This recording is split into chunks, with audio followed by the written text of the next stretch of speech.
Bonjour à toutes et à tous et merci d'être connectés avec nous pour ce live exceptionnel de l'Office national du tourisme de Thaïlande. Je m'appelle Holden, je serai votre animateur pendant cette petite heure et nous allons aujourd'hui nous intéresser à un sujet qui touche beaucoup de monde, comment travailler depuis la Thaïlande. Alors, comment travailler depuis la Thaïlande? Il y a deux gros sujets principaux. Le premier, c'est venir y travailler pour quelques jours, quelques semaines, quelques mois, quand on a une activité qui est hors de la Thaïlande. C'est ce qu'on appelle le workation. C'est un mélange entre travail et vacances. Il y a également le deuxième sujet qui est venir entreprendre et investir en Thaïlande. Nous avons aujourd'hui plusieurs experts et professionnels qui sont là pour vous apporter leurs témoignages et qui sont là aussi pour vous éclairer sur ces sujets. On va donc parler du fait de venir travailler en Thaïlande pendant ses vacances ou en tant que digital nomade et comment le faire, avec quel visa, avec quelles conditions, et également comment venir en Thaïlande pour entreprendre, investir et lancer un business. Le but aujourd'hui, c'est de vous donner toutes les clés, tous les outils, tous les bons contacts, toutes les bonnes informations pour réussir ce projet. Et aujourd'hui, je vais donc vous présenter des experts ou des personnes dont je vais être entouré. Je vais d'abord toutes les passer à l'écran rapidement, mais nous allons commencer par Kunut. Kunut, vous travaillez au Board of Investment de Thaïlande, bureau de Paris. Bonjour Kunut, est-ce que vous pouvez vous présenter? Merci Roden, Sawasdee pour l'introduction et bonjour à tous sur le live aujourd'hui. Je m'appelle Parminut Rido et je travaille pour le bureau du Conseil économique de Thaïlande à Paris. J'aimerais bien profiter de cette occasion pour partager un certain nombre d'informations qui pourraient vous être utiles, notamment les deux types de visas qui sont impliqués par le bureau du Conseil économique et qui pourraient convenir aux nomades numériques travaillant en Thaïlande. Merci. Merci beaucoup, Kunut. Avec vous, donc, nous allons voir tout ce qui est Board of Investment, investir en Thaïlande, les types de visa, les conditions, etc. Le but également, c'est de parler de la vie en Thaïlande, parce que la Thaïlande attire beaucoup de nomades digitaux qui viennent travailler pour quelques semaines ou quelques mois. Pour cela, pour en parler, nous avons Kun Pui. Bonjour Kun Pui. Merci Kun Holden. Sawasdee kha. Bonjour à tous. Je suis Tantiara Ia Upui. Je suis la fondatrice de l'école EduThaï.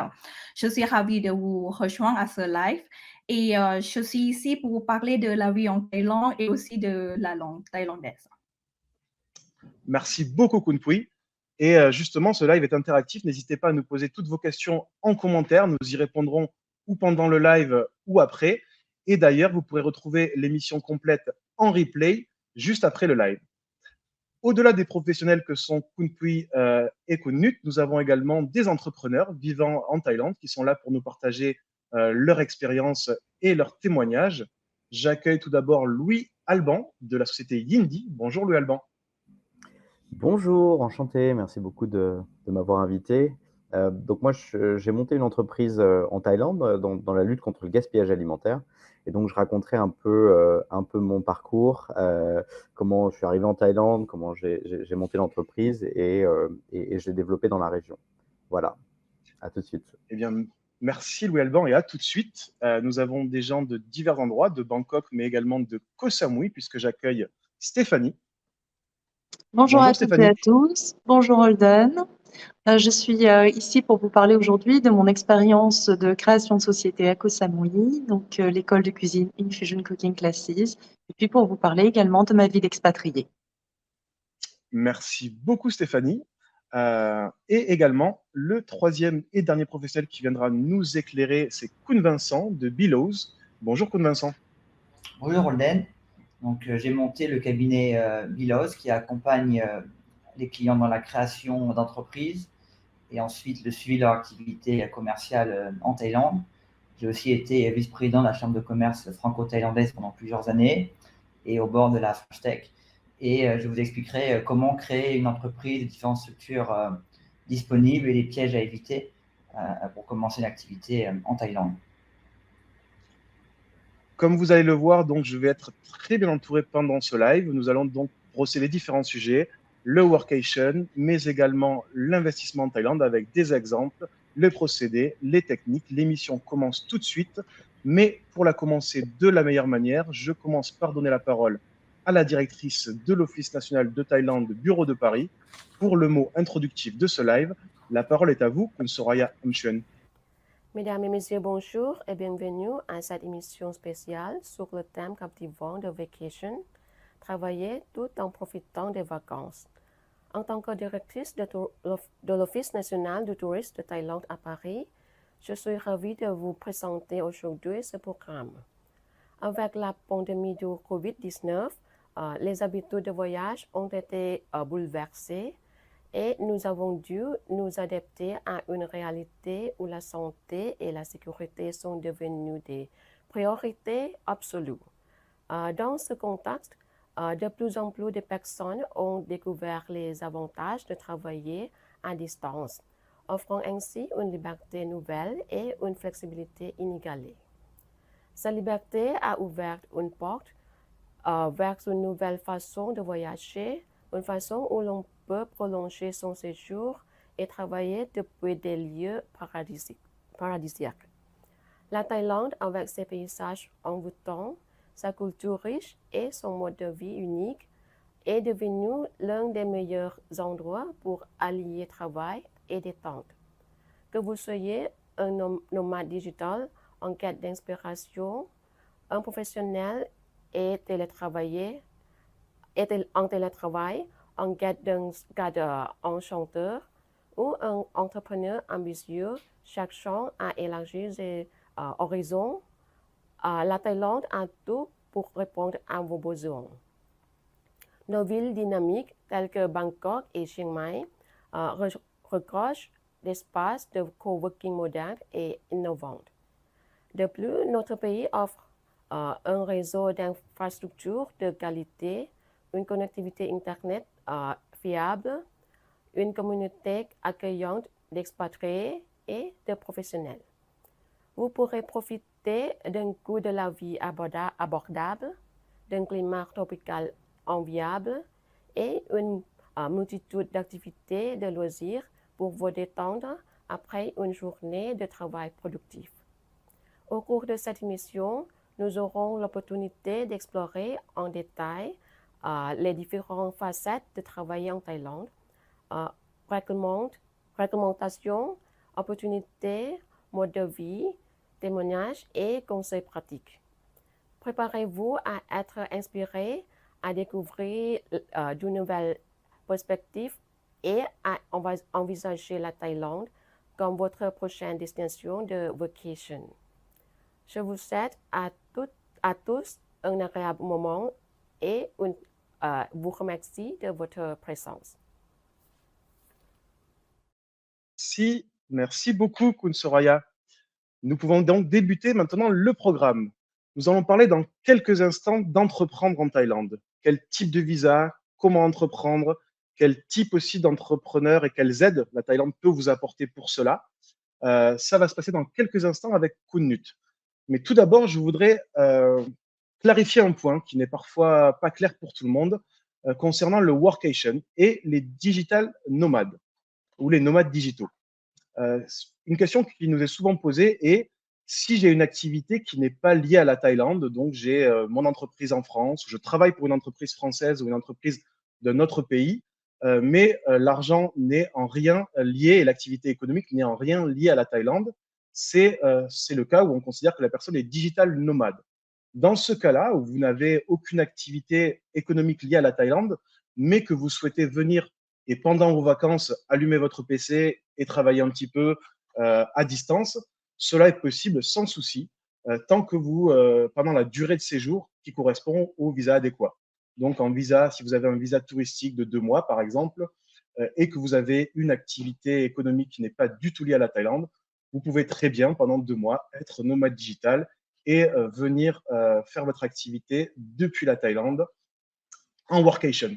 Et justement, c'est un des meilleurs pays au monde pour le workation par rapport à la qualité des infrastructures, par rapport à la qualité de la connexion, par rapport au nombre d'endroits de coworking qui se développent. Une vraie communauté de digital nomades est en train de se mettre en place ici. Et nous allons en parler dans quelques instants avec Khun Pui. Mais avant, parlons de l'investissement et parlons de je veux venir entreprendre en Thaïlande. Que ce soit dans les nouvelles technologies, que ce soit dans la restauration, que ce soit, quel que soit le domaine, vous allez vous poser la question comment le faire et quels moyens. Et pour cela, il y a de grandes chances que vous puissiez avoir affaire à Khun Nut, qui travaille donc pour le bureau d'investissement et qui va vous raconter aujourd'hui qu'est-ce que la Thaïlande, en gros, recherche comme type d'entrepreneur ou de travailleur et comment venir en Thaïlande dans le cadre du Board of Investment ou d'autres cas et quels types de visas sont liés à ça. Je vais donc vous donner la parole Kunut pour nous raconter un petit peu concrètement comment venir entreprendre en Thaïlande. Merci beaucoup, Holden, pour l'introduction. Bonjour, Sawadika encore une fois. C'est comme Holden avait précisé, je travaille pour le Bureau de conseil économique. En fait, notre agent, Bureau de conseil économique, ou BOE, c'est une agence gouvernementale responsable de promouvoir des investissements en Thaïlande. Nous encourageons des investissements dans les activités qui sont essentielles pour le développement économique de la Thaïlande, par octroi, incitation fiscale et non fiscale. Okay? En général, notre principal rôle, ce sont de promouvoir, intégrer et de faciliter et de connecter l'investissement avec leurs besoins en Thaïlande. Il y a quelques exemples d'avantages qui pourraient être proposés selon des conditions. Par exemple, je donne pas tous, mais par exemple, l'accès à la propriété de locaux, permis de travail, facilitation obtention de visa, exonération des impôts sur les sociétés, réduction de 50% des impôts selon des conditions, exonération de droits d'importation sur la machine, la matière première, etc. Mais tout d'abord, il faut déterminer les activités. Est-ce que votre activité que vous souhaitez de le faire en Thaïlande, est-ce que c'est rentre dans le cible dans l'activité promue par BOE? Quand je parle de ça, est-ce que je peux avoir le PowerPoint présentation, le troisième page, s'il vous plaît? Voilà, c'est ça. Je viens de vous expliquer notre rôle de Board Investment.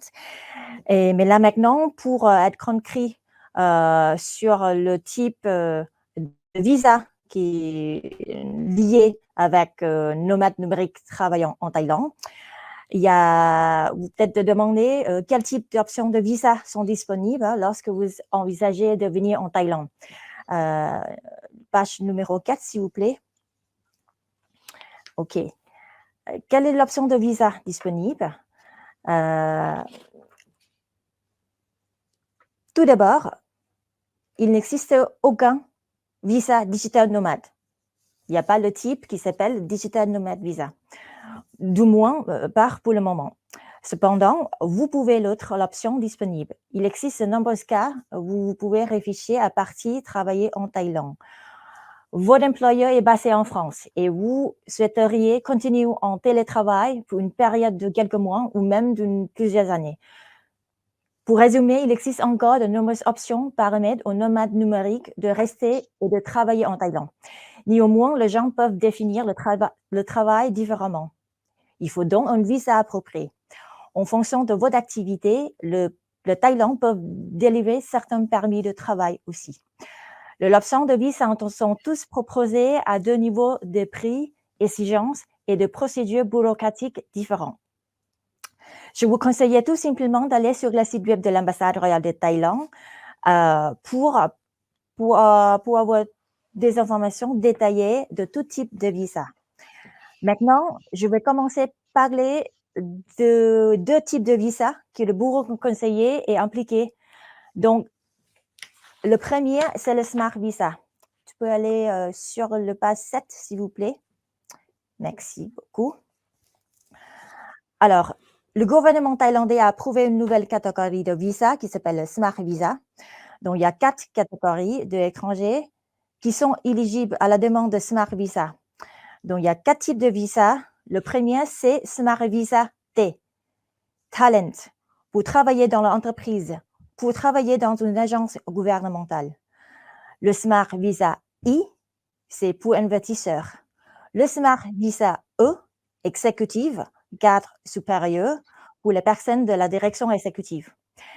Le Smart Visa, donc le Smart Visa S, c'est pour le start-up. Et puis le Smart Visa O, pour épouses et épouses les enfants. Ça, c'est le premier choix. Parler de avantages de privilégiés de Smart Visa sont variés selon le type de visa. La possibilité d'obtenir de l'EDI visa avec la durée de validité peuvent aller jusqu'à 4 années. Aucun besoin de permis de travail. Obligation de se présenter au service d'immigration thaïlandais réduite à une seule fois par an. La possibilité de regroupement familial ouverte aux conjoints et aux enfants intéressés. Vous pouvez le contacter, page 8, s'il vous plaît. Voilà, vous pouvez contacter et avoir tous les critères et conditions par rapport au Smart Visa, quel type de visa qui est plus parfait pour vous, pour votre projet. Il suffit d'aller sur le site de smartvisa.boi.go.th/smart ou simplement nous email à smartvisa@boi.go.th. Deuxième visa disponible, peut-être, c'est bien pour le nomade digital en Thaïlande, c'est le visa résident de longue durée. Il y a plusieurs, il y a eu le lancement de nouveaux types de visa depuis le septembre 2022. Je ne vais pas parler de tous les détails parce qu'il y a tous les détails et tous les critères selon chaque type de visa. Il y en a en général 5 catégories de personnes éligibles. Citoyennes du monde entier, donc Wealthy Global Citizens. Retraités, donc Wealthy Pensioner. Professional travaillant de Thaïlande, donc Work from Thailand Professional. Quatrième, de High Skill Professional ou professionnel hautement qualifié. Et aussi conjoint des enfants de moins de 20 ans titulaires d'un visa LTA. Je sais que parfois, il y a la condition qui est liée de chaque type de visa avec tous les documents à fournir. Je vous invite de simplement aller sur le site de LTA. Alors, c'est quoi l'avantage pour le titulaire d'un visa LTA, par exemple? Page 11, s'il te plaît. Avantage pour le titulaire d'un visa LTA. Donc, par exemple, le visa de 10 ans renouvelable. Exonération de ratio exigeant d'un emploi de 4 Thaïlandais pour 1 étranger. Impôt sur le revenu de 17% pour le professionnel hautement qualifié. Service de facilitation de immigration et de permis de travail. Autorisation de travail en Thaïlande, donc permis de travail numérique. Après, vous avez Fast Track, etc. Donc, comment de demander ce type de visa? Donc, la demande, le premier démarche, ce sera auprès du bureau de conseiller économique, donc moi. S'inscrire et soumettre en ligne sur le site de BOI. Et ça, c'est la première étape. Vous pouvez aller sur la page 17. Merci encore. Voilà. Donc, démarche auprès des bureaux de conseil économique. Donc, allez sur le site de BOI, une demande et fournir toutes les pièces justificatives. Après le délai de 30 jours, vous allez rendre le résultat. La deuxième étape, c'est pour de démarche auprès de l'ambassade. Donc, si vous avez les réponses positives, allez déposer votre dossier et la demande sur le site de e-visa de l'ambassade dans votre pays. Juste avant que je finisse, allez sur la page 19, s'il te plaît. Juste une petite anecdote, hein, c'est juste pour vous montrer qu'en fait, il y aura les statistiques d'application de LTA depuis septembre 2022. De mon août 2023, il y a eu un total de 4642 candidatures de LTA. Donc, la première top 3, c'est celui de candidats, ce sont des Européens. La deuxième place revient aux États-Unis et le troisième à la Chine. Donc, voilà. Dernière page, s'il vous plaît. Donc, je vais terminer par donner toutes les coordonnées. Pour le Smart Visa, le visa de Long Term Visa et aussi notre contact pour le bureau de conseiller économique. N'hésitez pas de nous contacter et n'hésitez pas aussi de demander de cette présentation parce que on peut partager cette info à tout le monde. Merci beaucoup et à tout à l'heure. Merci beaucoup, Kunnut. Et effectivement, le but, c'est de vous donner aujourd'hui un petit peu les clés, les contacts et les infos principales. Mais pour le BOI, on vous invite à contacter Kunnut. La présentation complète est disponible si vous le souhaitez. Les emails que vous voyez à l'écran sont également disponibles pour vous renseigner et vous donner plus d'infos. J'ai déjà plusieurs questions pour vous qui ont été posées, Kunnut, mais avant de vous les poser, on va peut-être donner un petit peu de concret à tout cela. Je propose d'accueillir Louis Alban Bâtard Dupré, qui est aujourd'hui le fondateur et CEO de Yindi. Et il se trouve que Yindi est une entreprise BOI. Louis-Alban a un parcours intéressant et original. Bonjour à nouveau, Louis-Alban. Bonjour. Merci Alors, beaucoup l'idée, de avant que je vous m'avoir pose invité. quelques petites questions, et avec plaisir pour l'invitation, vous la méritiez largement. Avant de vous poser quelques petites questions à vous et Knut, est-ce que peut-être vous pourriez donner un peu un exemple avec ce que vient de raconter Knut et nous raconter votre cas et comment vous en êtes arrivé à venir en Thaïlande et à créer Yindi? Bien sûr. Alors nous, on a pris la décision avec ma femme de venir en Thaïlande en 2019, sans travail. Donc, on est arrivé avec un visa de touriste. J'ai assez rapidement trouvé en fait un job de consultant pour une boîte de tech française. Donc, j'ai passé 6 mois à les aider à venir s'installer en Asie du Sud-Est. Et ensuite, durant en fait mon séjour, j'ai trouvé une idée d'entreprise qui me plaisait énormément, qui était de lutter contre le gaspillage alimentaire. Donc, j'ai monté une entreprise qui s'appelle Yindi, qui est à peu près l'équivalent de Too Good To Go en France. Ils ont 15 millions d'utilisateurs, donc je pense que c'est assez, pas forcément besoin d'expliquer, mais voilà, en tout cas, on aide les restaurants qui ont des invendus à la fin de la journée, on les vend à bas prix pour la communauté locale. Et donc, j'ai décidé de monter ce business et j'avais effectivement besoin d'une entreprise locale, j'avais besoin d'un visa, j'avais besoin d'un work permit. Et donc, du coup, j'ai eu la chance, en fait, via cette première mission que j'avais de rencontrer Business France, qui m'a assez vite parlé du Smart Visa. Et donc, du coup, j'ai appliqué pour un Smart Visa S, donc startup. Et ça a été extrêmement simple. En fait, j'ai dû monter un dossier, préparer un pitch deck, préparer un business plan. Donc, c'était assez rapide. Et en un mois, en fait, j'ai eu une réponse positive. Et j'ai eu en fait un visa et un work permit de 1 an. Donc, c'est 6 mois renouvelables, 6 mois. Pour monter l'entreprise. Et au bout d'un an, j'ai pu. Donc, l'entreprise était déjà montée. On avait déjà même trouvé des investisseurs locaux. Et donc, à partir de ce moment-là, j'ai pu faire un renouvellement de 2 ans. Donc, en fait, j'ai fait 3 ans je suis resté 3 ans en Thaïlande avec ce Smart Visa. Donc, c'était vraiment très facile. Et ensuite, j'ai donc appliqué au BOI, donc le BOI, j'ai pas l'habitude de dire BOI,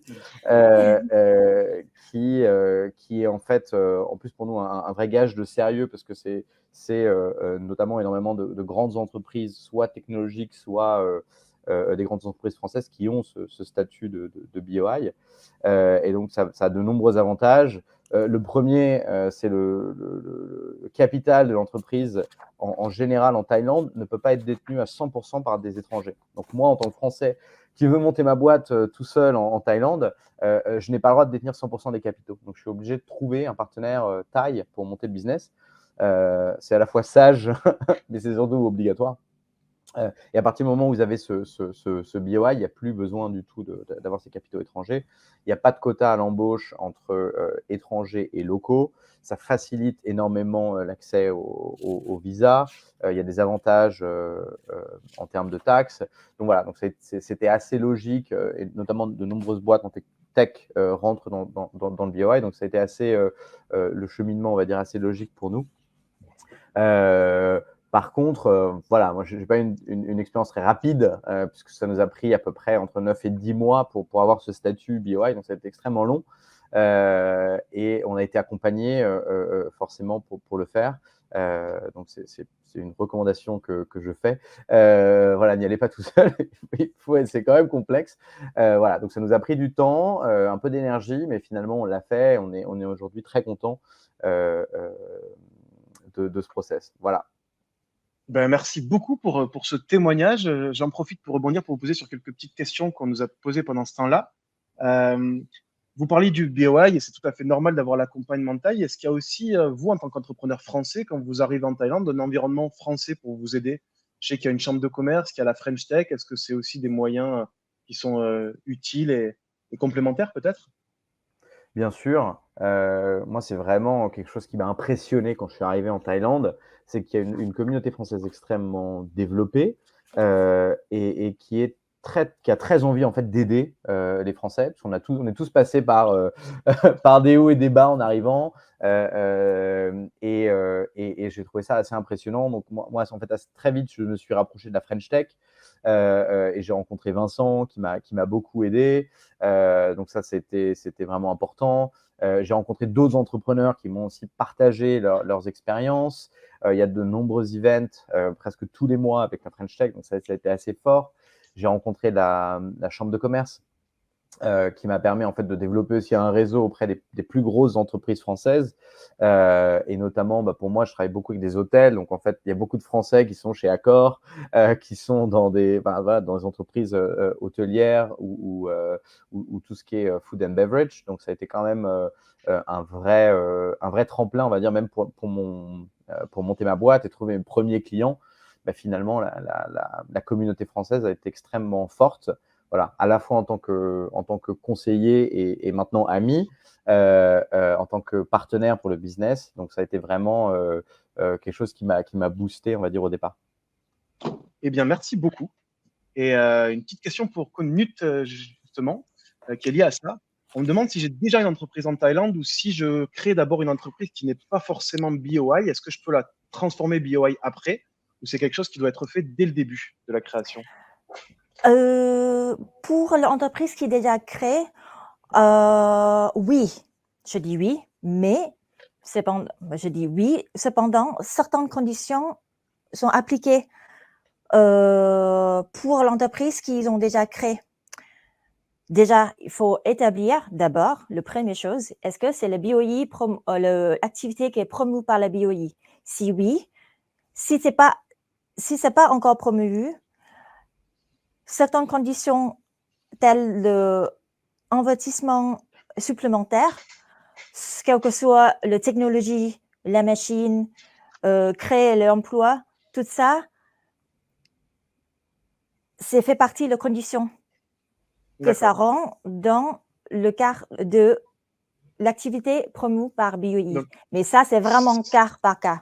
Je vous conseille de contacter, voilà, il faut contacter quelqu'un pour étudier le cas. Tout à fait. C'était mon cas. On avait déjà lancé l'activité et au final, nos conseillers nous ont bien expliqué ce problème-là. Et finalement, il y a toujours une manière d'adapter le projet. Voilà, il faut juste montrer que quand on monte un BOI ou une entreprise BOI, par rapport à ce qu'on a fait avant, il y a quelque chose de nouveau et quelque chose d'innovant. Ça ne peut pas être juste de la continuité. Donc c'est ce que nous, on a démontré au BOI et ils ont accepté de nous la donner. Voilà. C'est en fait, c'est la valeur ajoutée dans l'activité, en fait, qui doivent donner, voilà, quelles que soient les technologies, le développement dans le secteur ou même juste un nouveau projet qui est lié avec ce qui rentre dans le cadre de BOI. Ça aussi, ça peut y aller aussi. Bien compris et merci beaucoup. Le temps passe affreusement vite. Donc, Louis Alban, j'ai 3 questions en une pour vous, si vous le voulez bien. Je les ai regroupées. La première concernait le coût pour gérer une entreprise en Thaïlande. En gros, globalement, combien ça coûte? Est-ce que ça coûte moins cher par rapport à la France? Est-ce que c'est cher de gérer une entreprise en Thaïlande? La deuxième, c'était dans quelle langue on travaille ici? Est-ce que on travaille beaucoup en anglais? Est-ce que l'anglais est beaucoup pratiqué? Est-ce que c'est une question pour vous? Et la troisième était, globalement, c'est quoi les différences pour vous qui avez connu les deux entre travailler en Thaïlande ici, au niveau de l'environnement et des gens avec qui on travaille, par rapport à la France? Bon courage pour ces 3 questions, Louis. Il y a beaucoup de choses à raconter. La première. Il faudra 1 minute 30 en plus. Donc bon. Bien sûr, je vais le faire assez rapidement. La première, c'est que si le business, moi, mon business, il est vraiment focus sur un service qu'on offre aux restaurants et aux boulangeries à la fois thaï et étrangères et aux consommateurs thaï. Donc, nous, on avait très vite besoin d'employés thaï qui parlent à la fois anglais et thaï. Donc, oui, il y a une main-d'œuvre qui parle très bien anglais. Voilà, je dis très bien, mais c'est challenging de trouver les bons, mais il y a vraiment des gens qui sont. Il y a 3-4 très très bonnes écoles en Thaïlande, et nous, on recrute que de ces 4 écoles.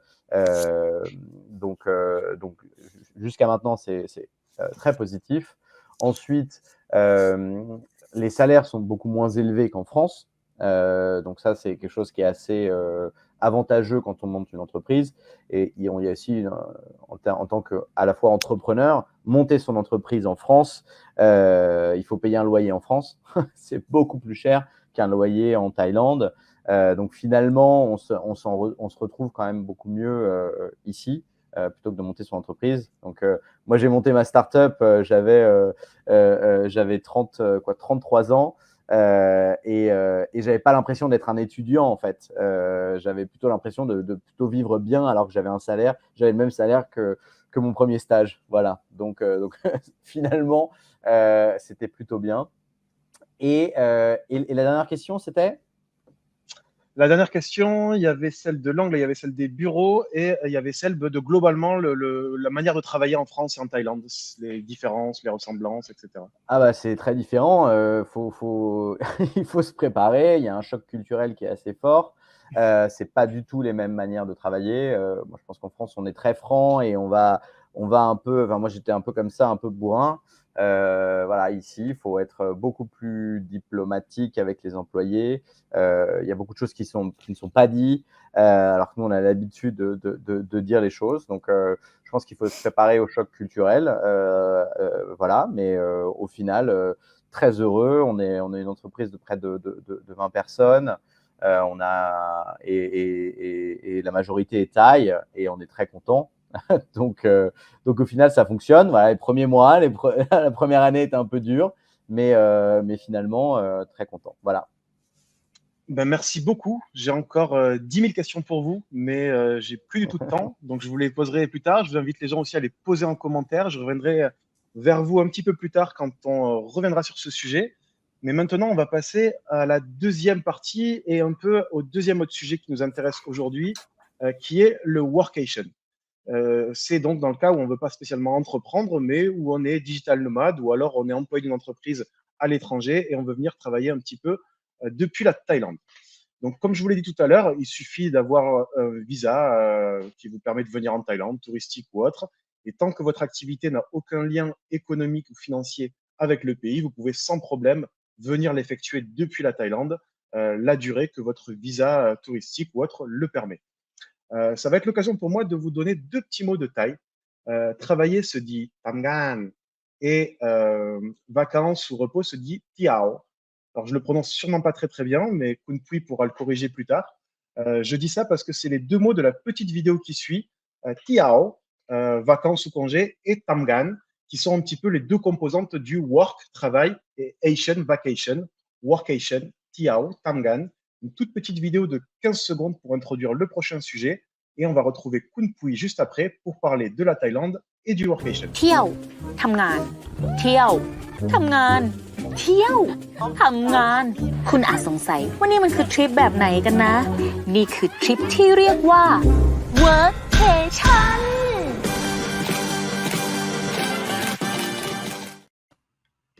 Workation, c'est une tendance qui se développe beaucoup depuis l'épidémie du Covid, depuis qu'on a un petit peu revu nos modes de vie, depuis que le fait de faire du télétravail s'est beaucoup développé. La Thaïlande est devenue aujourd'hui une des destinations préférées des digital nomades. Je vais d'ailleurs vous parler un petit peu plus tard des endroits préférés et des endroits principaux où on peut trouver des digital nomades et des endroits principaux où se trouvent les coworking et les endroits où se trouve cette population en Thaïlande.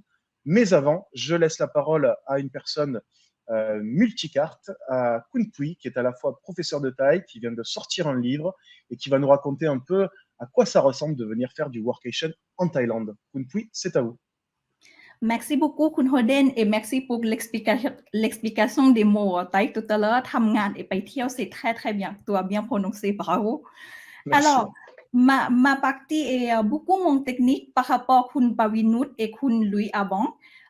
Pour commencer, il est tout à fait envisageable de travailler et de voyager en Thaïlande parce que, comme vous le savez, les Thaïlandais sont accueillants, sont bienveillants et donc vous allez être dans le cadre qui est assez agréable Mais après, c'est comme partout ailleurs, il faut prendre en compte de la culture, la coutume et aussi la langue pour pouvoir s'intégrer pleinement dans la communauté. Voilà. Et Allez-y, je vous en prie. Sinon, je vais parler. Je vais tout d'abord vous parler de la langue. Et après, si vous avez des questions, je serai prête à répondre à toutes vos questions concernant la vie pratique en Thaïlande. Je vais d'abord présenter.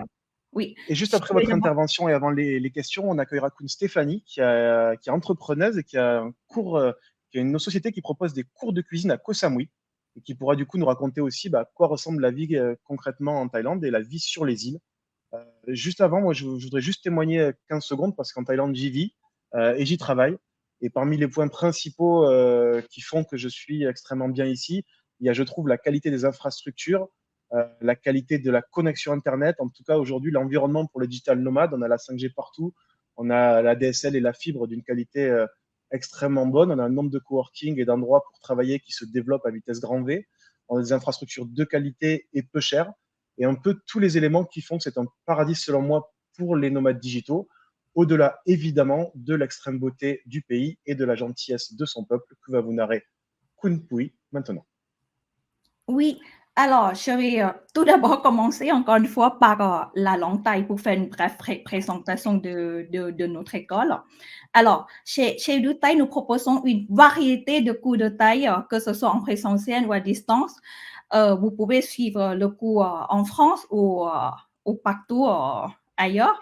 Notre approche pédagogique met l'accent sur la communication orale à travers des situations de la vie réelle. Prenons l'exemple. Une situation, comme vous savez, au marché, une visite au marché, nous suivons 3 étapes essentielles.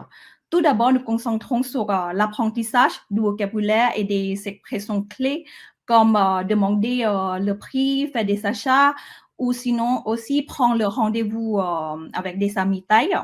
Ensuite, nous passons à la compréhension orale en mettant tout l'accent sur l'écoute active des dialogues qui se produisent sur le marché.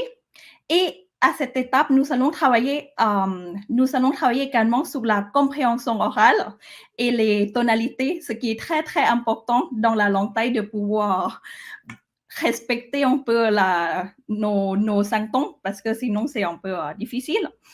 Sinon, enfin, une fois que toutes les 2 étapes sont bien maîtrisées, nous plongeons dans la situation concrète pour que vous puissiez mettre en pratique vos compétences. À travers nos cours, nous abordons également la dimension culturelle, ce qui est très, très important pour nos apprenants de se familiariser avec la culture thaïlandaise parce que, comme vous savez, vous comptez de pouvoir partir travailler en Thaïlande, c'est bien aussi de connaître la culture, la coutume et comment les Thaïlandais pensent de cette manière-là pour pouvoir intégrer sereinement dans la communauté thaïlandaise. Très bien. Écoutez, merci beaucoup. C'est peut-être l'occasion de parler un tout petit peu, on fait une petite parenthèse, mais vous avez, me semble-t-il, écrit un livre et en plus, vous allez le faire gagner aujourd'hui. Est-ce que vous pouvez nous parler un tout petit peu de ce livre qui est complètement lié à l'apprentissage de la langue et après, je parlerai vite fait du jeu concours. Oui, alors je suis très, très ravie de vous présenter ce livre parce que là, nous avons sélectionné les expressions utiles dans la vie quotidienne que les Thaïlandais ont utilisées avec les extrêmes, et les illustrations qui est très, très bien pour travailler dedans. Si vous n'avez pas le temps, par exemple, vous prenez juste une expression par jour. Cela vous permettrait d'intégrer pour pratiquer facilement. Alors justement, un petit mot et on va remercier Kun Pui puisqu'elle a décidé de nous faire gagner 3 exemplaires de ce livre aujourd'hui. Pour jouer avec nous, c'est très simple. Il suffit de poster un commentaire sur n'importe quelle des pages où se trouve ce live, donc notre page Facebook ou notre page YouTube. N'importe quel commentaire posté donne droit à une chance pour le tirage au sort qui aura lieu le 10 septembre à 23h59. Et le 11 septembre sera annoncé sur notre page les 3 gagnants à qui sera envoyé donc un livre, Le sac à trésor d'expression thaï depuis Chanchira. Vous pourrez également voir sur les commentaires, nous avons un petit mot qui défile, qui vous réexplique les règles du jeu, mais tout simplement, donc postez un commentaire et vous serez éligible pour le tirage au sort. Alors, ma question suivante, Kun Pui, vous avez beaucoup d'élèves qui apprennent le thaï avec vous. Je suppose qu'une partie d'entre eux, c'est pour aller ensuite vivre en Thaïlande. Oui. Est-ce que vous pouvez nous dire, il y a beaucoup de gens qui vont vivre en Thaïlande pour plein de raisons différentes. Quelles sont les principales raisons qui font que les gens vont dans ce pays, que les gens s'y sentent bien? Et est-ce que peut-être vous avez quelques exemples parmi vos élèves de parcours de personnes qui ont appris le thaï et sont après allées faire une activité en Thaïlande? Alors, en fait, que la plupart de mes clients, ils sont partis justement pour voyager le pays. Et après avoir visité la Thaïlande, après, ils sont adorés. Et je pense que c'est comme tout le monde qui sont fans de la Thaïlande. Et après, une fois, ils sont ça, c'est peut-être bien de partir travailler en Thaïlande. C'est ça qui se met en question après. Voilà. Et après, j'ai demandé la plupart de mes élèves, ils sont tout d'abord, ils aiment la Thaïlande parce que en Thaïlande, il y a beaucoup de sites touristiques culturels à visiter. Il y a beaucoup de choses intéressantes à faire. Il y a aussi les Thaïlandais qui sont accueillants, qui sont adorables, voilà, comme nous tous. Et après, c'est aussi le côté climat en Thaïlande qui fait chaud toute l'année.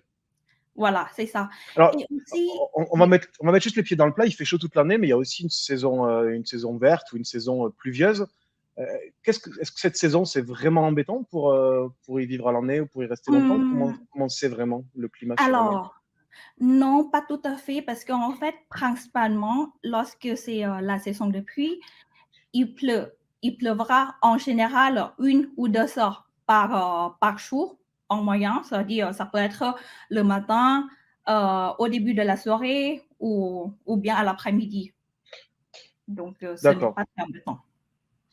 En vrai, j'avais aussi la réponse puisque je vis en Thaïlande et effectivement, comme vous le dites, moi par exemple, pour aller au bureau, il y a tout le temps un moment où il pleut ou le soir un peu ou le matin un peu, mais si on arrive un petit peu à organiser sa journée, c'est pas vraiment embêtant et qu'on a l'habitude, c'est juste une adaptation différente.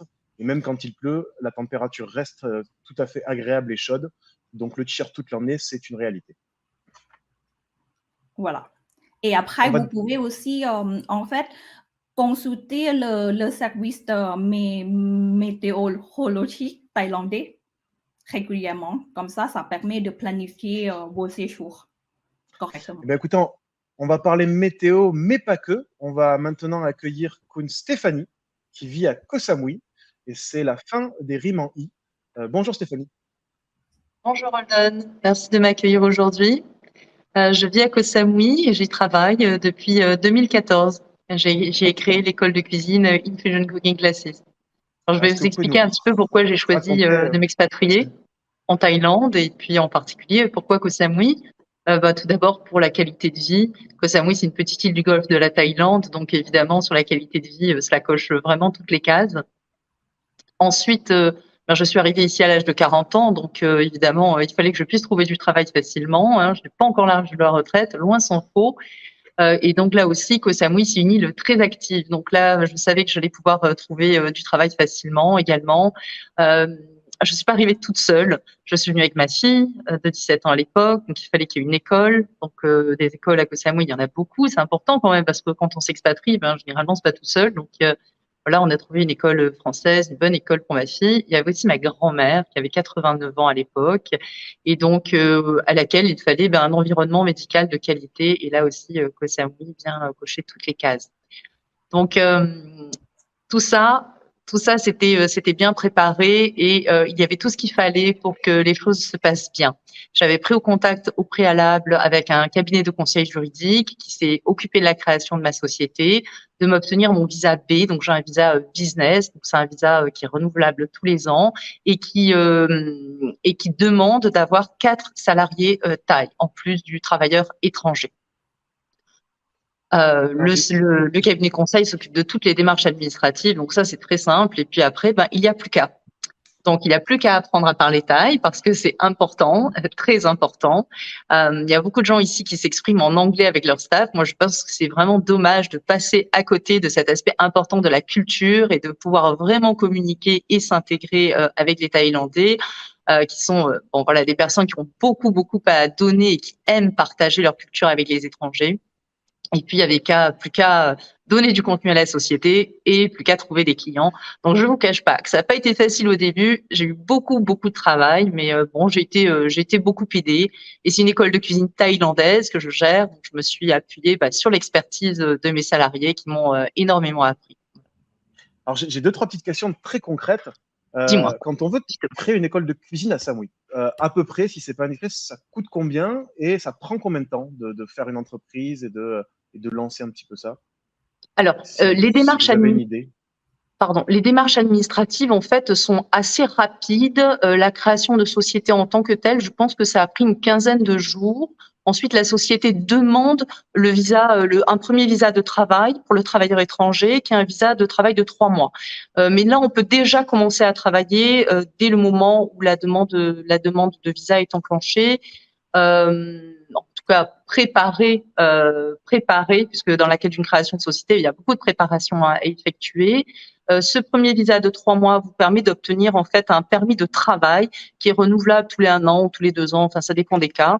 Une fois qu'on a obtenu le permis de travail, on peut obtenir un visa d'1 an qui va être renouvelable tous les ans. À l'époque, ça m'avait coûté, donc c'était il y a 9 ans, 35 000 bahts, donc c'est l'équivalent de 1 000 € pour la création de société. Donc c'est quand même tout à fait abordable. De mémoire, moi qui l'ai fait il y a je voudrais dire qu'on peut vraiment on peut se lancer dans une activité professionnelle en Thaïlande sans avoir forcément un gros capital de départ. Pour moi, ma société, quasiment tout a été autofinancé. J'avais juste un petit capital de départ, sachant que il fallait démarrer et travailler avant de pouvoir trouver des clients.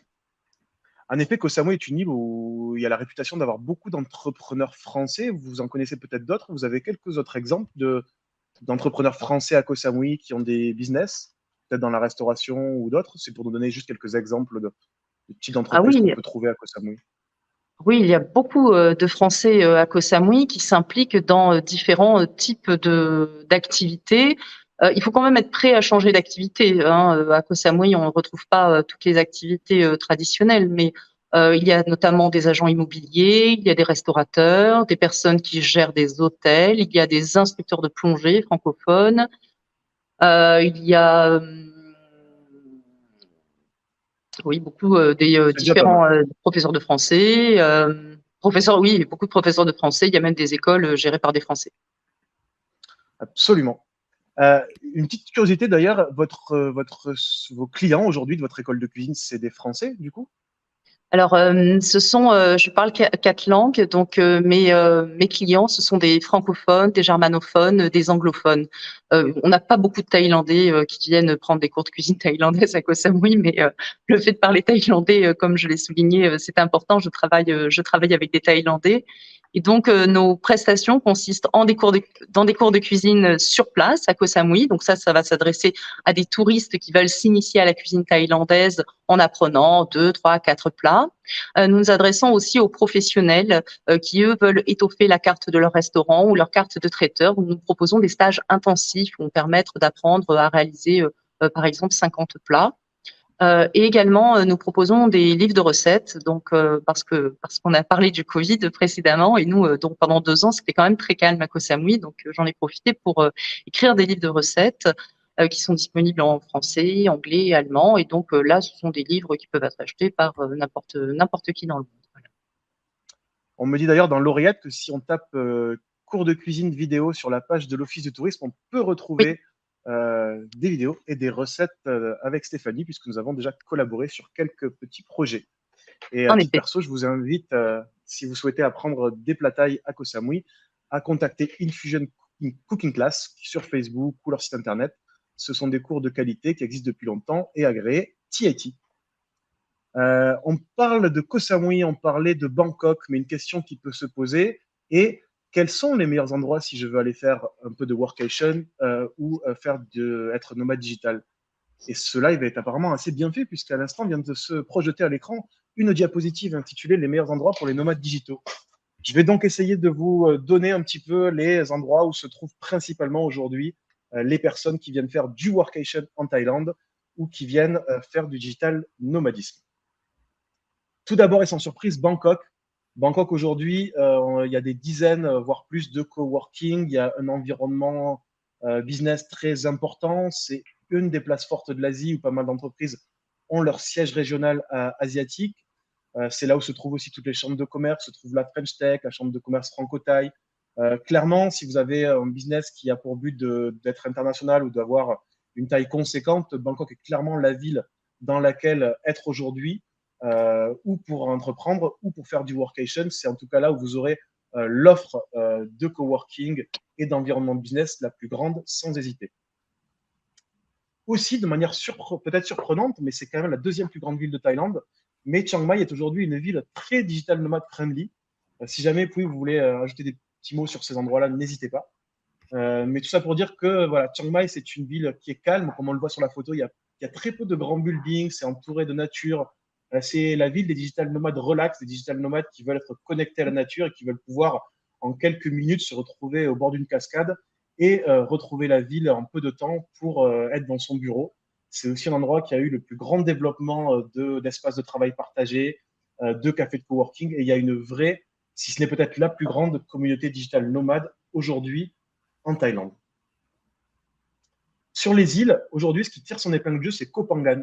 Koh Phangan, c'est peut-être un endroit avec peut-être un des endroits qui a le plus d'espace de coworking par rapport à la taille de l'île.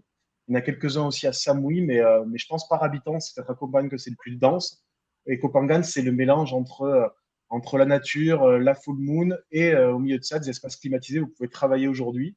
Et c'est devenu, parce qu'il y a tout un environnement d'expatriés travailleurs, une des destinations les plus prisées mondiales pour les digital nomades, que ce soit pour une semaine, un mois ou plus. On y trouve aussi une offre d'hébergement vachement diverse et assez abordable, qui en fait aujourd'hui un paradis des digital nomades. Tout comme Phuket, qui a sûrement l'avantage du coût, qui aura sûrement un coût moins élevé que Phangan, qui aura sûrement une diversité plus grande, qui aura sûrement des centres plus élevés, mais Phuket est aujourd'hui l'autre destination de choix des digital nomades. Le nombre de coworking et d'espaces de travail qui s'y montent est en fort développement, et c'est aujourd'hui un des endroits privilégiés pour les nomades digitaux en Thaïlande. Mais également Koh Samui. Honnêtement, Koh Samui était un petit peu à la traîne. Il manquait d'espace de coworking et depuis le Covid, ça s'est pas mal rattrapé. Aujourd'hui, c'est une île qui, par sa taille humaine, est assez prisée des nomades digitaux parce qu'ils peuvent à la fois y trouver de tout, supermarché, cinéma, plage, centre. On peut y trouver à la fois la campagne et la ville dans une toute petite taille à taille humaine. Et c'est aujourd'hui une île assez prisée pour notamment les expatriés qui viennent travailler une semaine ou plus. Et pour terminer, je vous ai mis quelques petites destinations secondaires. Désolé si celle du haut est un petit peu cachée, c'est Koh Chang. C'est des destinations secondaires qui, pour diverses raisons, même si elles ne sont pas les destinations principales, ont aussi leur petite population de nomades digitaux. On y retrouve les îles calmes de Koh Chang et Koh Lanta, qui ont aujourd'hui des petits espaces pour travailler disponibles. La région de Krabi également. Hua Hin, à 3 heures de Bangkok, une station balnéaire prisée qui accueille aujourd'hui de plus en plus de nomades digitaux thaïlandais ou autres. Et pour ceux qui veulent vraiment être un petit peu isolés, qui ont peut-être un projet qui nécessite de la créativité, de se couper un peu du monde, Nan, Pai et Kanchanaburi sont également des lieux de choix pour les nomades digitaux et le workation en Thaïlande. Alors, j'ai des questions pour vous, Khun Nish et Khun Pui, j'en ai déjà posé pas mal. Je vais vous en poser peut-être une ou deux, Khun Pui, avant de passer à Khun Vincent et de parler d'un sujet très concret qui est je ne suis pas BOI, je ne suis pas workation, comment je crée une société. Cela, il va être un peu plus long que prévu, mais le plaisir ne fait qu'on ne compte pas. Et ma prochaine phrase sera plus correcte. J'ai donc quelques questions pour Khun Pui. Une première qui est toute simple, mais la Thaïlande est un pays quand même qui est culturellement très différent. Si je viens faire du workation ici, c'est facile de se faire des amis thaïlandais ou je vais rester avec les Européens autour de moi? Alors, pour se faire des amis en Thaïlande, je vous conseille plutôt de vous inscrire à l'association, des associations ou bien des activités sportives. là, c'est là que vous allez rencontrer des Thaïlandais, des locaux. Voilà. Et oui, normalement, c'est facile de se faire des amis en Thaïlande. Tout simplement, la meilleure technique, c'est ce que vous allez encacher une discussion avec les Thaïlandais avec un grand sourire. Voilà. C'est une très bonne technique que j'ai utilisée de nombreuses fois et qui marche quasiment à chaque coup. Une dernière question peut-être pour vous, je l'avais un petit peu brossé avec Louis Alban, mais vous qui êtes thaïlandaise, j'aimerais avoir votre point de vue. Quelles sont pour vous les différences entre les manières de travailler que peuvent avoir les Thaïlandais et on va dire les Français, les Occidentaux ou les Européens? De manière de travailler, la différence, c'est ça vous parlez? C'est ça, absolument. La différence pour travailler entre la France et la Thaïlande, c'est plutôt, je pense que ça lié à la culture de travail, aux horaires, aux règles qui sont un peu différentes. Et d'ailleurs, est-ce qu'on parlait des horaires? J'ai une toute dernière petite question sur les horaires, même si j'ai la réponse au fond de moi. Est-ce qu'en Thaïlande, les choses sont ouvertes souvent, tard? Est-ce que si je vais au coworking, il va être ouvert que de 10h à 18h? Ou est-ce qu'on a la chance d'avoir généralement des commerces avec des amplitudes horaires assez grandes qui font que tout est à peu près disponible tout le temps? Je crois que la réponse se trouve dans la question. Oui, en fait, que tout dépend aussi des endroits. Si c'est dans les grandes villes comme Bangkok, Chiang Mai, Phuket, vous allez trouver l'espace de coworking qui va durer, c'est pas à 19h, c'est un peu plus tard qu'à 19h, c'est ça.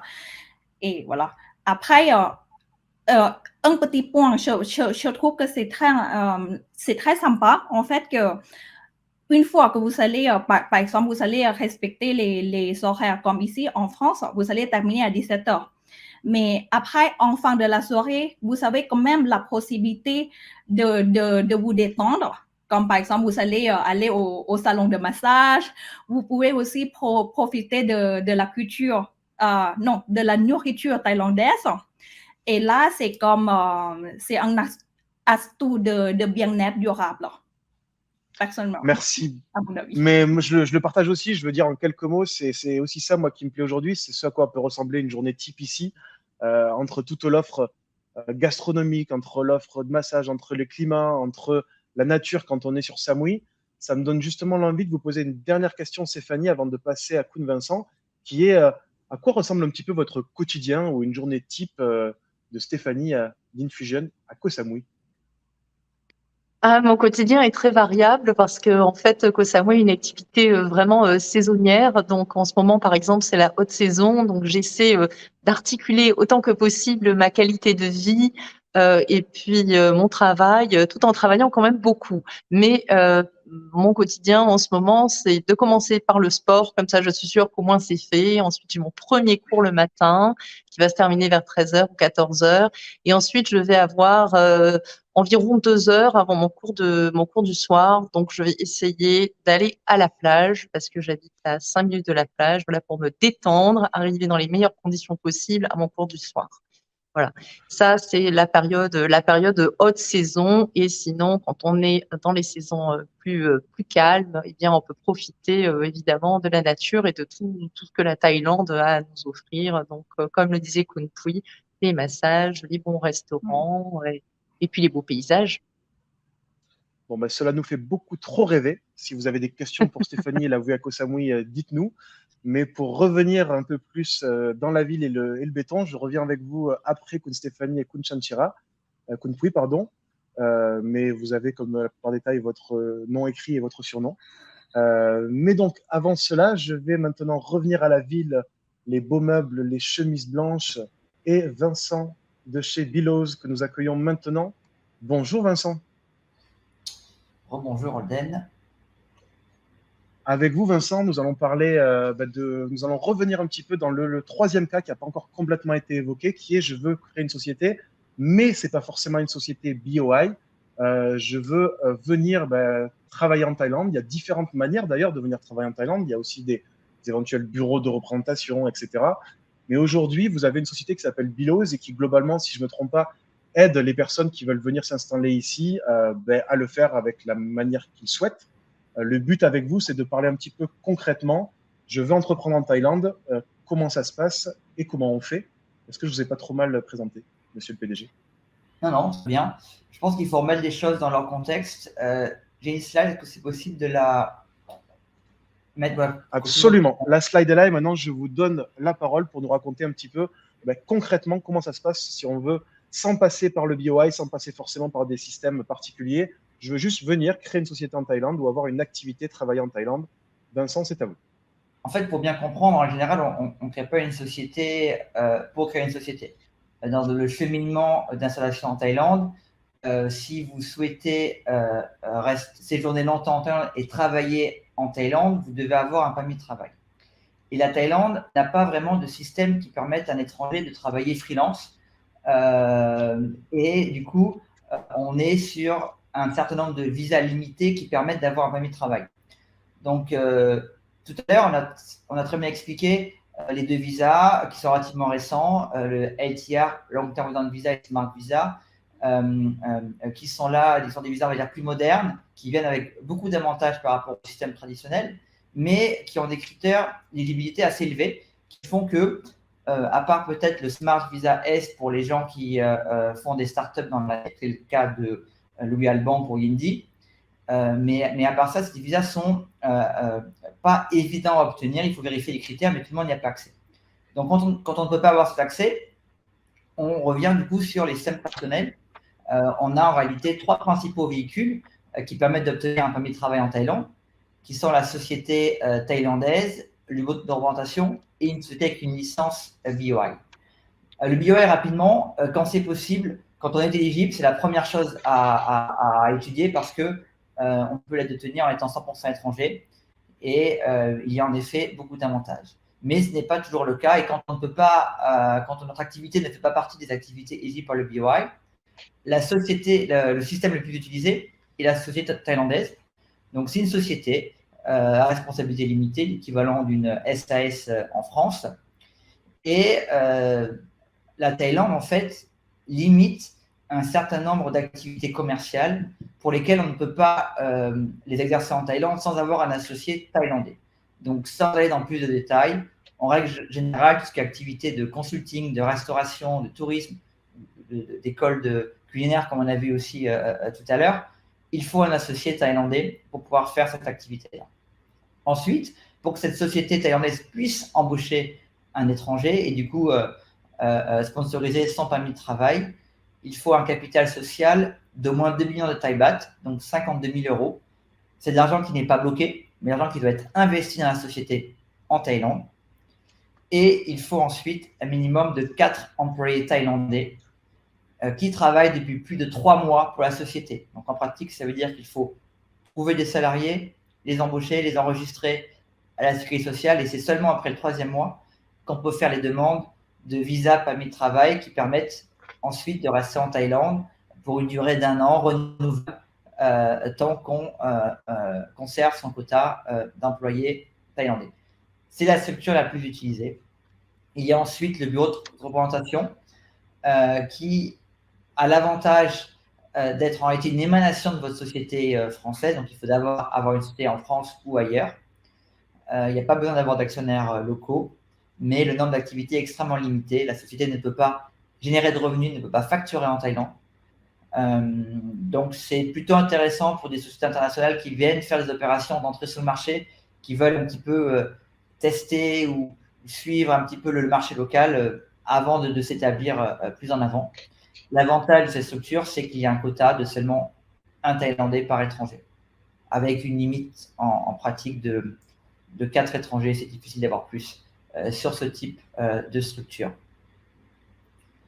Voilà, panorama rapide. N'hésitez pas encore, si vous avez des questions, à les poser dans le chat ou à les poser plus tard. Il y a beaucoup de choses à dire.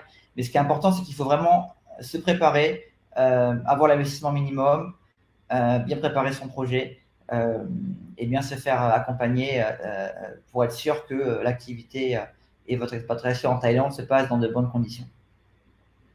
Merci beaucoup, Vincent. Nous approchons bientôt de la fin de l'émission. On a explosé le temps qu'on avait pour cette émission, mais je vais encore prendre quelques minutes.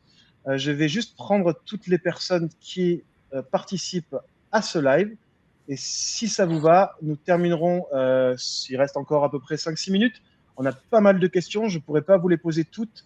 Je tiens à m'excuser par avance aux questions auxquelles on n'aura pas répondu pendant le live. Ces questions-là, on y répondra à l'écrit sur les différents chats qui sont présents. Mais pour l'instant, donc, je vais poser quelques questions et je laisse la personne qui souhaite répondre, si vous voulez, prendre la parole et y répondre. La première qu'on nous a posée, c'est avoir une entreprise à Bangkok ou à Phuket. Est-ce que c'est pareil en termes de règles, en termes de lois, en termes de fiscalité, en termes de plein de choses? Alors, peut-être celle-ci, elle est plus juridique. Donc, en termes de loi, oui. Fiscalité, oui, bien sûr. Les règles thaïlandaises s'appliquent sur tout le pays. Par contre, il faut garder à l'esprit qu'en Thaïlande, il y a quand même un aspect pratique qui a de l'importance parce qu'il y a certaines lois qui sont appliquées au niveau local, même si c'est les mêmes. Et en fonction des régions, certaines règles sont appliquées de manière plus ou moins rigoureuse. À Bangkok, ce sera toujours le plus rigoureux, mais parfois à Phuket ou à Koh Samui ou à Koh Phangan, dans le nord, les règles sont appliquées de manière un petit peu plus souple, mais elles restent les mêmes. Merci beaucoup. On nous demande également comment faire pour travailler en Thaïlande quand on n'est pas digital nomade. Est-ce qu'on a des conseils pour postuler depuis la France, des sites par exemple, etc. Quelqu'un qui veut juste chercher du travail en Thaïlande, en fait, qu'est-ce que vous pourriez lui conseiller? Où c'est qu'on cherche un emploi en Thaïlande? Si je me permets, en fait, c'est simplement en fait, aller sur le Headhunter. Maintenant, tout c'est digital. Il y a plein de plateformes digitales. On pourrait trouver en fait le travail, notamment par exemple LinkedIn, par exemple Job Thai ou JobDB. Exactement. Ouais, que je pensais dans ma tête. Mais en fait, là, toutes les infos. Je vous invite aller sur le site de BOE et télécharger en fait le guide. Choisis un e-service et choisis le guide qui s'appelle Doing Quick Guide to Starting a Business. Donc, il y aura toutes les infos détaillées en summary et notamment, il y a cette information. Merci beaucoup. Je pense que là, on est dans le cadre en fait où c'est quelqu'un qui ne cherche pas forcément à monter un business, mais qui cherche à trouver un emploi. Tout à fait. En Thaïlande, là-dessus, est-ce que vous avez peut-être, Vincent, Stéphanie ou Willy Alban, des conseils pour ces personnes? Moi, quand je recrute des French speakers ou English speakers qui ne sont pas locaux, la tendance, c'est quand même LinkedIn qui est très, très développé. Si vous cherchez si vous parlez thaï, c'est plutôt donc JobsDB qui va être la priorité. Et ensuite, il y a des sites un peu plus spécifiques, notamment si vous avez un background technologique qui s'appelle GetLinks, par exemple. Donc ça, c'est vraiment des jobs très, très technologiques et vous souhaitez vous installer en Thaïlande. Et ensuite, c'est plutôt du cas par cas, mais la French Tech publie assez souvent des offres d'emploi sur son site, la chambre de commerce aussi. Et donc là, ça va être vraiment des entreprises françaises qui recrutent potentiellement des profils internationaux, donc français, anglais et le thaï peut-être assez souvent optionnel. Voilà. Ben, merci beaucoup. Encore 2-3 questions avant de vous libérer tous. On nous demande, tac, j'y arrive, excusez-moi. Je suis médecin généraliste. Les médecins sont-ils recherchés en Thaïlande? Est-ce facile de venir y exercer? Il fallait bien qu'il y ait une petite question piège, sinon c'est trop facile.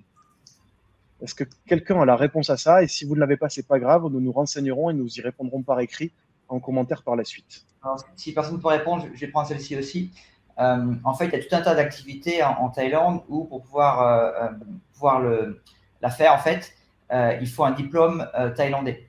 Donc, certaines sont strictement interdites, mais celles qui ne sont pas interdites sont soumises parfois à avoir un diplôme qu'on passe forcément en thaïlandais auprès de l'université thaïlandaise.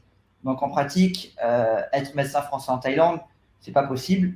Par contre, il y a des hôpitaux internationaux qui peuvent vous embaucher comme consultant, formation, assister, service client, et tout un tas de choses parce qu'il y a une industrie très développée en Thaïlande pour tout ce qui est médecine. Mais être médecin généraliste français tout seul à son compte en Thaïlande, non, pas possible. D'accord. Bah, écoutez, très clair. 2 dernières petites questions. On nous dit, je ne suis pas dans le digital, mais je rêve de développer mon entreprise en design en Thaïlande. Que me conseillez-vous? Si quelqu'un a un projet dans ce type-là, je pense que c'est pour vous peut-être, Nut. Oui, en fait, tout simplement, nous contacter, nous écrire un email descriptive, faire une petite introduction de votre projet.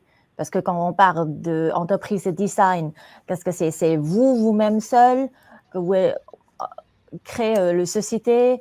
C'est quoi le projet, en fait? Est-ce que c'est promouvoir par le BOI? J'aimerais bien savoir un peu plus le projet en détaillé. Et comme ça, on va peut-être discuter. On peut peut-être organiser un rendez-vous. Donc, je vous invite tout simplement de nous écrire un email. Donc, pai@boi.go.th. J'ai écrit dans le chat. D'accord? Merci beaucoup, Knut. Et effectivement, vous pouvez le retrouver dans le chat sur Facebook. Et j'ai une toute dernière question pour Vincent, Louis-Alban et Stéphanie pour terminer, qui est toute simple en fait. Pourquoi vous êtes venus entreprendre et vivre en Thaïlande et pas ailleurs, puisqu'il y a quand même plus de 200 pays dans le monde? La question, c'est qu'est-ce qui vous a décidé à venir en Thaïlande? Pourquoi la Thaïlande? Bien parce que il y a beaucoup de raisons. C'est un pays dans lequel on se sent en sécurité. C'est un pays accueillant. Les Thaïlandais aiment partager leur culture, discutent volontiers avec les inconnus. On dit que c'est le pays du sourire, mais c'est pas juste une formule en fait. C'est vraiment c'est la réalité du quotidien. Les inconnus vous sourient. On est, je trouve, entouré par une grande bienveillance. Enfin, en particulier dans les petites villes comme Koh Samui. Et puis les choses sont faciles ici. Vous voyez, par exemple, les cabinets de conseil juridique vont s'occuper de toutes vos formalités administratives, s'occuper d'absolument tout. Par exemple, y compris payer vos impôts et inscrire vos salariés à la sécurité sociale. Donc toute cette partie-là, vous en êtes totalement délesté. Vous pouvez, y compris, n'avoir qu'un seul interlocuteur unique. C'est le cabinet de conseil juridique pour toutes vos démarches administratives. Donc en fait, ça vous permet de vous concentrer sur les choses importantes, sur le travail en tant que tel, et ça vous dégage vraiment du temps pour profiter de la vie, parce que quand on vient en Thaïlande, c'est aussi pour visiter et puis profiter de cette qualité de vie unique. Merci beaucoup, Stéphanie. C'est exactement ça. Vincent, Louis, peut-être une. Moi, je peux rebondir. Réponse de votre côté. Moi, j'ai passé 1 an à voyager en Asie du Sud-Est. Et c'est vrai que la Thaïlande, comme disait Stéphanie, est un pays extrêmement accueillant, où on se sent assez vite très très bien. Tout est facile. Là, j'ai une petite fille de 2 ans et tout est simple. Donc une qualité de vie assez exceptionnelle. Il y a un aéroport international, donc en fait c'est très facile d'un seul coup d'aller sur les îles thaïlandaises ou d'aller dans un autre pays, donc ou de rentrer même en France. Donc, c'est quand même assez agréable. Et niveau business, il y a énormément d'opportunités. C'est un pays où il est, je ne veux pas dire facile, mais en fait, il y a des choses qui sont faciles, mais il y a beaucoup d'opportunités. Et de monter son business, et on voit énormément d'entrepreneurs français à Bangkok. C'est faisable, c'est possible, soit d'avoir un impact directement sur la Thaïlande, c'est le cas de Yindi sur le gaspillage alimentaire, mais aussi directement à travailler avec des Français en France, mais basés en Thaïlande. Donc voilà. Merci beaucoup pour ces belles paroles. Et du coup, le mot de la fin, on viendra sûrement à Vincent. Pour compléter, oui, donc évidemment, la sécurité, c'est important. L'accueil, richesse culinaire du pays, où à la fois on mange très bien local, mais il y a aussi une exigence forte pour la qualité de la nourriture qui fait qu'on a aussi beaucoup de restaurants internationaux, dont des restaurants français dans lesquels on mange très bien. On retrouve absolument tous les produits, donc on ne manque de rien. La fiscalité, c'est aussi un point important. Les impôts sont moins élevés en Thaïlande. Il y a pas de charge sociale sur les salariés, donc les salariés ont un brut qui est très proche du net, donc tout le monde est gagnant. Et puis c'est vrai qu'il y a une balance de vie entre à la fois l'euphorie de Bangkok, le vert de Chiang Mai, des routes magnifiques pour les motards aussi, des super plages. On peut vraiment à la fois travailler dur, comme on le ferait en France, et avoir l'impression d'être en vacances le week-end. C'est vrai, c'est exactement la définition de workation. Travailler la semaine, être en vacances le week-end. Je vous remercie encore une fois d'avoir parfaitement illustré le titre de ce live. Il va maintenant être l'heure de se quitter. Je tiens à remercier encore une fois Kun Nut, Kun Pui, Kun Stéphanie, Kun Louis Alban et également Kun Vincent pour votre temps, vos témoignages et vos éclairages. J'espère que ces quelques moments passés ensemble vous donneront envie de venir en Thaïlande pour faire du workation quelques jours, quelques semaines ou plus, voire pour y entreprendre, voire pour y passer votre nouvelle vie. On espère en tout cas que cela vous aura donné envie d'écrire le nouveau chapitre de votre vie en Thaïlande. Vous pouvez continuer à jouer avec nous via les commentaires. Nous avons également un petit jeu, un petit sondage que nous vous posons dans les commentaires et vous pouvez continuer à nous poser vos questions. Nous continuerons à y répondre lors des prochains jours. On va se quitter en image avec une toute petite vidéo qui, j'espère, vous donnera la toute dernière petite motivation qui vous manque pour nous rejoindre. Encore une fois, merci à toutes et à tous. Très bon week-end et à bientôt en Thaïlande.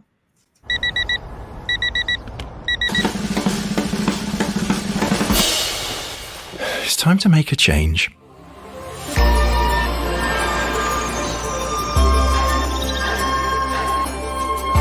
In Thailand, wherever you wake up, eat, walk, sit, or sleep, you're creating new memories that will last a lifetime. Write your life's new chapter in amazing Thailand. Amazing new chapters. Amazing.